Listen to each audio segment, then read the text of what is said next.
Okay.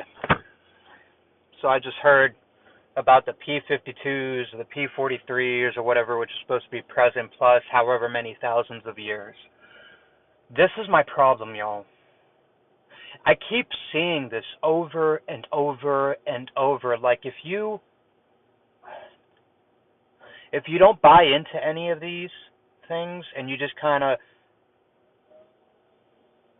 you picture capture it, as in when they're telling you about it the first time, you remember all the things that they're saying about it the first time, and then you wait. And in about 10 years, that same thing will come up, but little details will be changed. But it's the same thing. I heard about way back in the day, I'm talking when I was in my 20s, and thankfully I always believed in God, but I did not like God. I hated God. For the longest time, I thought all the bad things that happened to me that were out of my control was his fault. Because my feeling was, even if it wasn't him doing it, was the devil may be the one doing it, but you created this monster and let him out on us. So therefore, it's your fault. I didn't realize until my 30s that that's not really how it is. That maybe I don't understand God, and maybe I'm judging without seeing the full picture. And the more that I realize who God is, the more I realize he's just a God of love. Everything he does for us. Okay?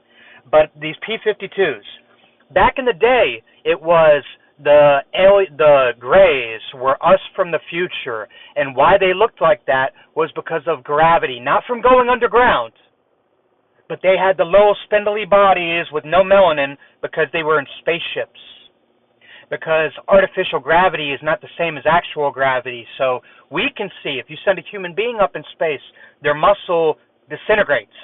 It degrades. So after thousands of years being in space, we turned into these little skinny, big-headed beings because we're using our minds still and we're using our eyes for all the screens. And we have these long fingers to be touching these buttons for keyboards, but that we evolved into that because of no gravity. Now they're saying that people go underground and they live for thousands of years and their eyes get bigger because it's darkness, which still makes no fucking sense to me. They have electricity. And then they say their spindly bodies got their how. Because if you're underground, you're still with gravity. You wouldn't get weaker. If anything, digging and all that crap, you would get bigger, bulkier, and smaller to fit into caves. It's all the same crap, just repackaged, y'all. Jesus exists.